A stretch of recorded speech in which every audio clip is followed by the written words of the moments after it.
Hello and welcome to this week's edition of Econoday Unplugged. It's Wednesday, 29th of September 2020. Mark Pender's across the pond stateside, and I'm Jeremy Hawkins here in London.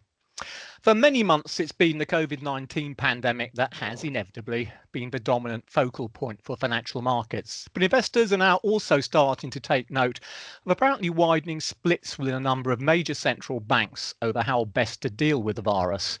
In addition to differing views amongst FOMC members, recent days have seen a greater polarisation at the ECB over what to do next with policy, while the Bank of England's Monetary Policy Committee is still struggling to secure a consensus on whether negative interest rates would be a good thing or not for the UK economy.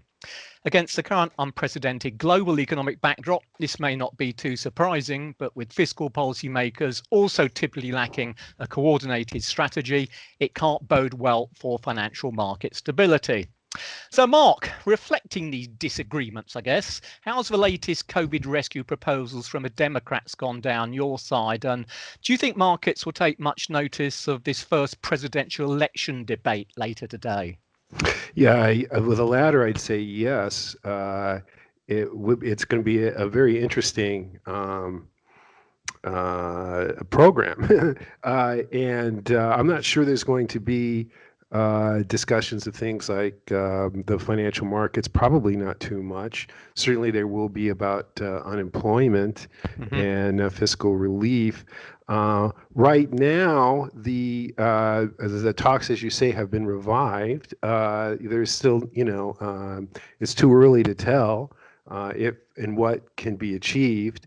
So I'm not sure they're going to get there's going to be much market lift on that. But it'll be interesting. I think what's going to happen after the debate possibly is that whether or not it'll change any minds, it'll start laying out, I think, a more perhaps sober or a reasonable, something that we can all look back onto and to dissect a little bit. The political year here has been so frenzied, and with you were talking about polarization in the central banks. Well, the polarization in the media here in the U.S. is extreme. It's hard to get any kind of a media outlet that's actually, operating, strictly on common sense and reason. Everything has a big bias now in the popular press, and tell me. Tell me. Do these, typically speaking, from previous election years, do these debates tend to have much impact in terms of swaying public opinion, or do you think by now people have generally made up their mind anyway? Well, if we can go back to 4 years ago, they didn't sway much opinion at all. I guess my answer to that is, unless there is some kind of dramatic event in the debate, I would say the tendency for this is to just secure your own base, or to the viewer will find what they want to find in their support. So I'm not sure that what we can expect like I say, any big upheaval, but at least I think it'll give us in their exchanges something concrete to hold on to, and economically there might be bits and pieces here too that will help us in our picking apart of what the outlook is, not only for policy, but also, for sentiment, and what to expect. What should we expect going into the election? I doubt that we'll get a big fiscal package getting passed in this environment between now and the election. So I think it's going to be a little bit of a in-between area. Can I ask you, this fiscal package, is it the case that if the White House was seen to accept the Democrats' proposal, that it was seen as being a plus for Joe Biden? Or is it more the case, oh, good, a fiscal package has gone through, the White House has basically been overseeing the thing, therefore it's going to be good news for the Republicans? Well, I kind of doubt that unless no one wants to give in, and I don't think anyone would want to appear to give in. So if there could be, a harmonized agreement between the two, but it's been too contentious, as you know, and it hasn't eased or cooled off. And another question is, how much substance will this debate actually contain? I mean, I'm hopeful that it will, but there's always the possibility that it could become personal, or it could get involved in issues aside from economics. But whether or not it's going to make a major swing in the polls, I wouldn't know. I would doubt it based on what's happened in the past with presidential debates. Fair enough. All right, we get back to the proper economics then, I suppose, which ultimately ought to have some bearing upon how folks vote. Friday, payroll day. What's going to happen? Payroll day. Okay, let me get over there in my Econoday calendar here. And we're talking about October 2nd and the employment situation. And the Econoday consensus here, as it comes up, is 900,000 gain right now for non-farm payrolls. That would follow a 1.4 million in the prior month, and that was inflated by census, several hundred thousand on the census numbers. So it's that theme again that we've been seeing, is the labor market recovery slowing too quickly, considering the catastrophe that had happened, in April and May, is that, and based on non-farm pay, based on weekly unemployment claims, they haven't really been moving. They've settled in the last 4 weeks into the high 800,000 area, which is more than four times where it was before the virus. So there's a lot of churning, a lot of people losing their jobs, a lot of businesses still going out of business. But as long as that happens, and payroll recovery is slowing, there's that, I think, major concern that the recovery is going to slow down too quickly, and that there's going to be a significant body of labor that is not going to return to the labor force anytime soon, and that will be a big negative for the country. I mean, just this morning we had goods trade and advance released on that, and that showed a really significant, very, very significant monthly gap in imports and exports of goods of 82.9 billion in the month of August. That follows in 80.1 billion deficit in July. These are 20 billion more per month than they usually are. And what's happened is that imports are almost back to where they were. In fact, I think they have recovered from February. They're up 1.5% from February. So imports have fully recovered, which is a good sign that domestic demand is up. Yep. And actually domestic demand for capital goods is up, which is a good sign for business. But there's more negatives in this report than positives, because exports are still lagging considerably. They're down 7.2% still from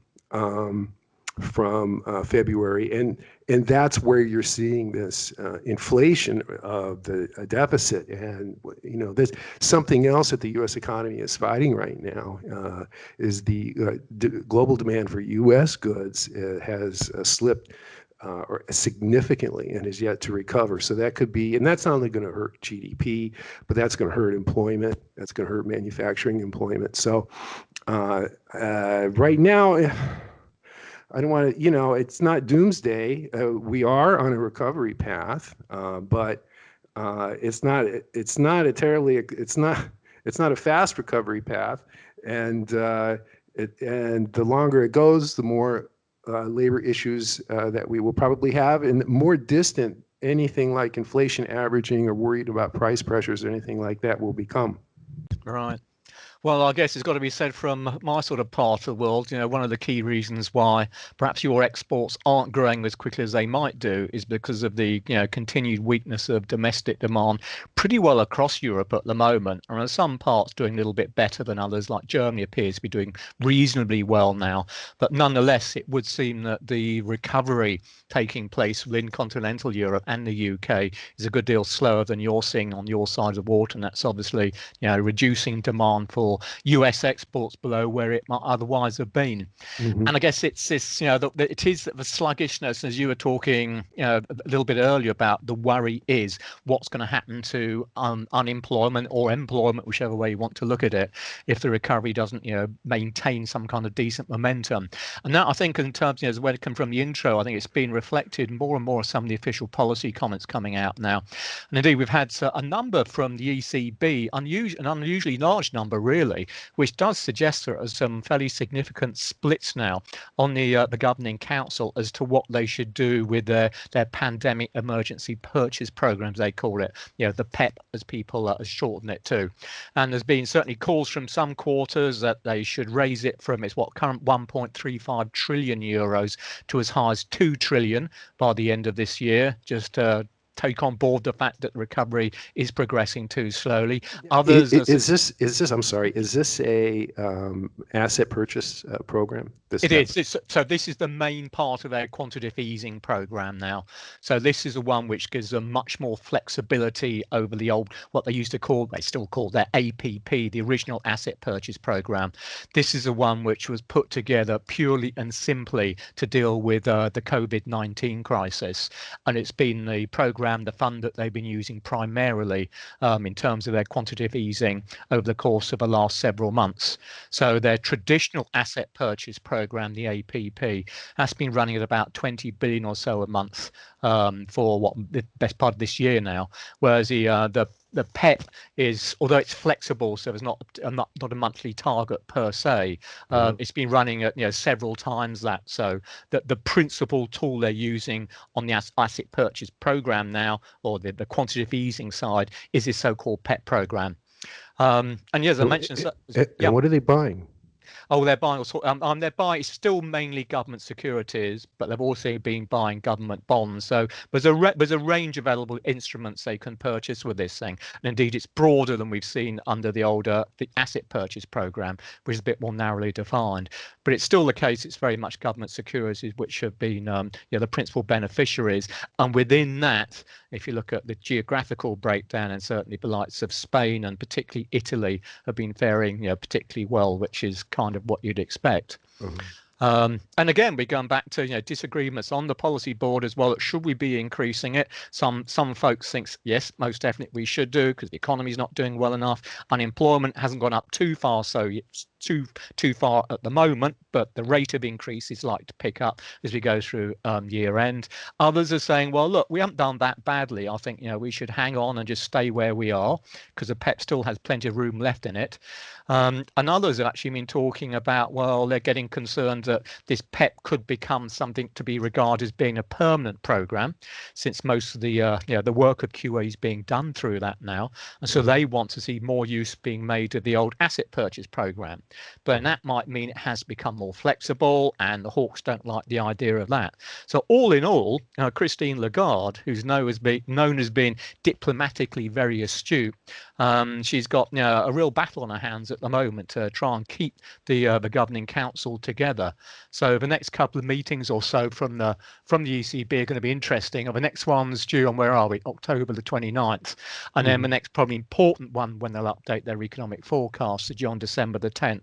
So there's going to be, I suspect, quite a lot of speculation about something might be happening around either of those dates, particularly the December meeting. And now you were saying about the BOE now, their conflict or their polarization or contrast is in going negative rates. Yeah, it's interesting. I mean, I think we talked about on the podcast, was it a month or so ago now, and it was a bit of a surprise at the time, Andrew Bailey, the Bank of England governor, who before he became governor had made it patently obvious he was not a fan of negative interest rates. But he changed his tune, or seemed to change his tune, a month or two ago, and started intimating, well, look, perhaps negative interest rates should not be ruled out because, we've got this huge downturn taking place in the economy now. Everything's got to be considered. And that got the market really thinking about II. This is setting the scene for, interest rates. So bank rate in the UK, the benchmark rate is currently 0.1%. That's a record low anyway. But perhaps it's going to go below zero. And then over the course of the last couple of weeks, it would seem that Bailey's kind of backtracked, and he said that, well, nothing's being ruled out, but we're not convinced yet that negative interest rates are necessarily the right instrument to be using at this time. And then one of the external experts, Tenrero, who is one of the more dovish members, twice now in the last 2 or 3 weeks, she's come out and said, looking at the evidence of continental Europe, where we do have negative interest rates. Obviously, the ECB's deposit rate is down at minus 0.5. The Swiss National Bank, their equivalent's at minus 0.75. She takes a view that the evidence from that is it's actually been quite beneficial to those economies. So perhaps we should do it. So, bottom line is it does seem that, within these central banks now, perhaps simply because we're in such an unprecedented economic backdrop, that policymakers simply don't know what to do. What is the right thing to be doing? And I guess, of course, good old fiscal policy in Europe is always something of a royal mess.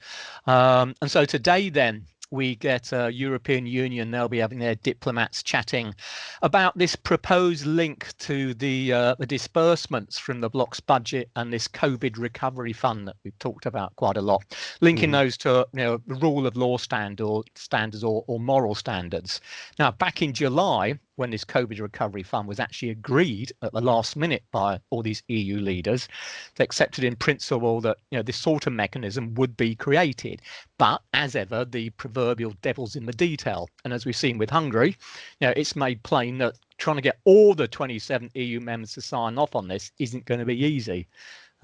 Germany's got sort of the presidency of the EU at the moment, so they'll be trying to drive this thing forward.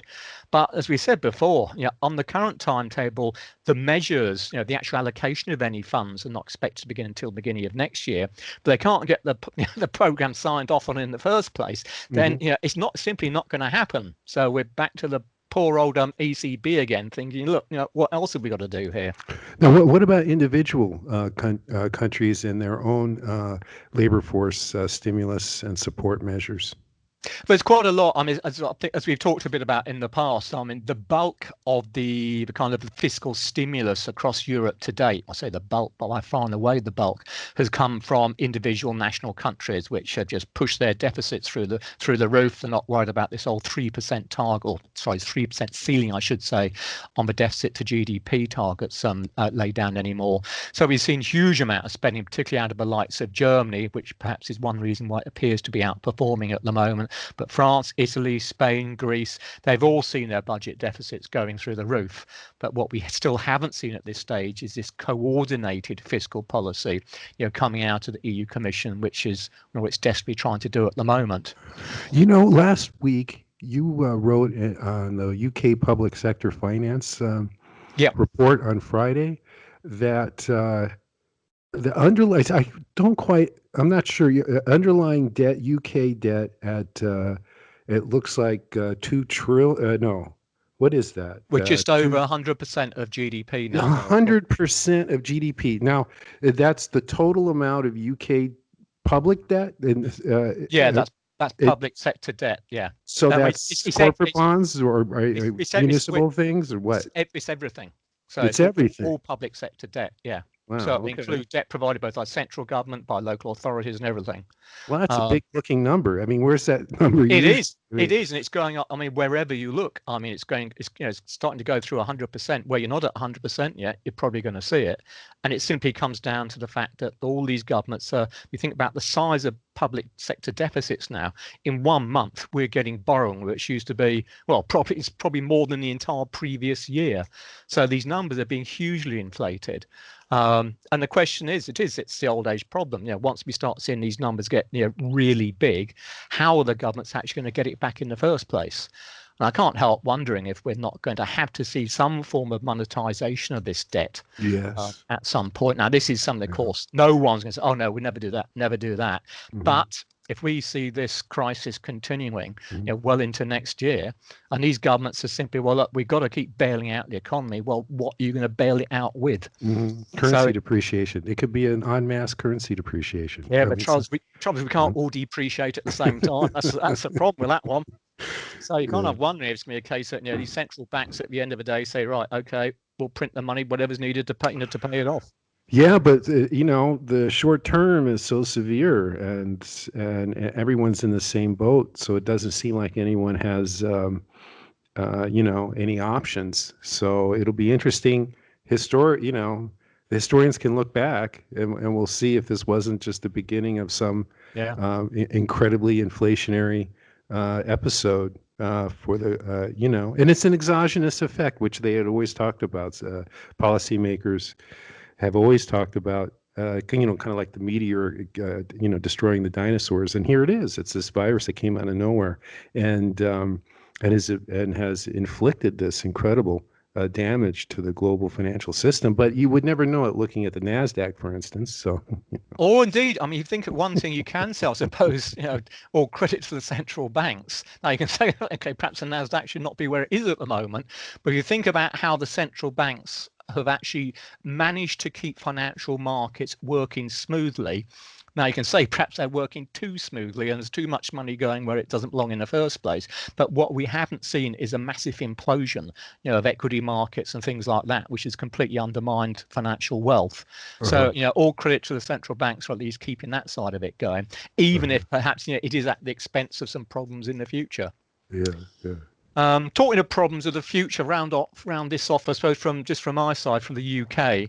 We've been talking previous weeks about the furlough program over here, which has been helping to keep the unemployment numbers down, and indeed across Europe as well. Well, that was due to end in back end of October, and as of last week, the Chancellor of the Exchequer, so-called over here, he announced his winter economy plan, which still means it will be ending at the end of October. Now, this is the so-called job retention scheme, which effectively subsidise employers to retain employees, even though they weren't doing anything. And that's being replaced by a so-called job support scheme. Now, this essentially still means that the government's going to be subsidising employment, but really it just means that so long as workers are working some of the time for a company, the government, together with the employer, will pay the bulk of the wages to make up the hours when they're not actually working. So it's, if you like, it's a cheaper program as far as the government's concerned than the old one, but it won't do anything to actually help those who are already unemployed because they don't have a job in the first place. So I think this will be the first step towards seeing UK unemployment begin to accelerate. And there's a lot of potential warning signs coming out of retail industry, the service sector in particular at the moment. So I think as we start heading towards the end of this year, we will see some bad numbers. But this new program's due to run through now until the end, I think, is of April 2021. So how is COVID going in Europe now? It's you read, it looks like it's on the rise, and there's more countries in the red zone. But you're having a significant shutdown in the northwest part of England? Is that right? COVID is bad news right across Europe at the moment.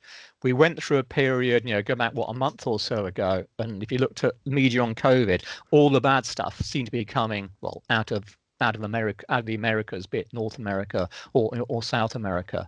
Now, I know parts of certainly South America are still doing badly. Your numbers don't look too clever, but Europe, having seen the numbers come down a long way, is now seeing the figures escalate substantially. So we're seeing record levels of new cases in France, record levels in Spain, an increase is, I think it's right to say, in every single country now. And what is the medical community saying? Are they with? I'm sorry. Are they they withstanding this, or are Well, they? I think they're kind of stating the obvious, saying that as a result of relaxation of the previous COVID restriction measures, there's more mingling going on. There's less social distancing in some cases, and it simply led to the virus to start spreading again.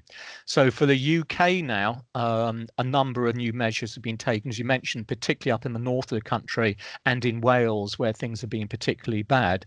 But I think as we record this, round about a quarter of the UK population now is essentially back under lockdown again. And expectations are that there could well be more to come over the next few weeks. But they're going to work, or they're working from Well, home. we hope they're going What's to work. happening to production? Well, production, I mean, I suppose the UK and Europe a bit like your side, and production has been going in the right way. It's certainly been increasing, as you would most definitely hope. However, the rate of growth has slowed, which I mean you would expect simply because the economy is getting that much bigger. But nonetheless, it does seem as if the slowdown's coming through rather sooner than most people anticipated. And the worry is that it's going to start plateauing when we've got GDP, still double digits below where it was before the coronavirus hit in the first place. And hence back to, what are the policymakers going to do? Hence the talk that the ECB may have to do more. There may be some more fiscal policy loosening coming out, but either way, as far as Europe's concerned at the moment, it doesn't look as if it's going to be a winter of great content. It's more like to be discontent. Speaking of great content, we just have a gargantuan jump as we speak in the Conference Board consumer confidence survey to 101.8. I'm posting that now. Isn't this an exciting moment for our podcast? But it is. Am I misreading this, or it's 101.8? Okay, so that is a vast, huge jump. Now, but what's interesting about this index, however, and all the consumer readings here in the U.S. been very depressed, very subdued. Unlike at least retail spending, it has never revived until we see this number here. So a 101.8, that's a dozen points above Econoday's top estimate. And this is a very widely predicted and closely watched report. So on which note, I had better let you get on and write all about it. I mean, okay, let me just see one last little thing here. We started with the employment report. Well, there's one reading in here that gets a lot of focus on the employment report for the forecasters, and that's jobs plentiful, jobs hard to get. But that's okay. That's down. Okay, so that's down. So that's going to help. That's going to help the estimate. So there's good news today. I'm sure that'll boost everyone's. Excellent. It's not often we'll be able to finish this thing on good news. So I shall let you get back to your intellectual writing. Well, thank you. Listeners, do tune in. Look at the Econoday calendar even more closely than usual, because this is fascinating. And on which note, then, I will end it there. We'll call it a day for this week. On behalf of the now rapidly scribbling Mark and myself, thanks as ever for listening. We'll be back next week when our Asian expert, Brian Jackson, will be joining us. And in the meantime, remember, keep up to date with all the key market moving data and events in Econoday's global economic calendar. Stay safe, and we'll see you next time. Bye for now.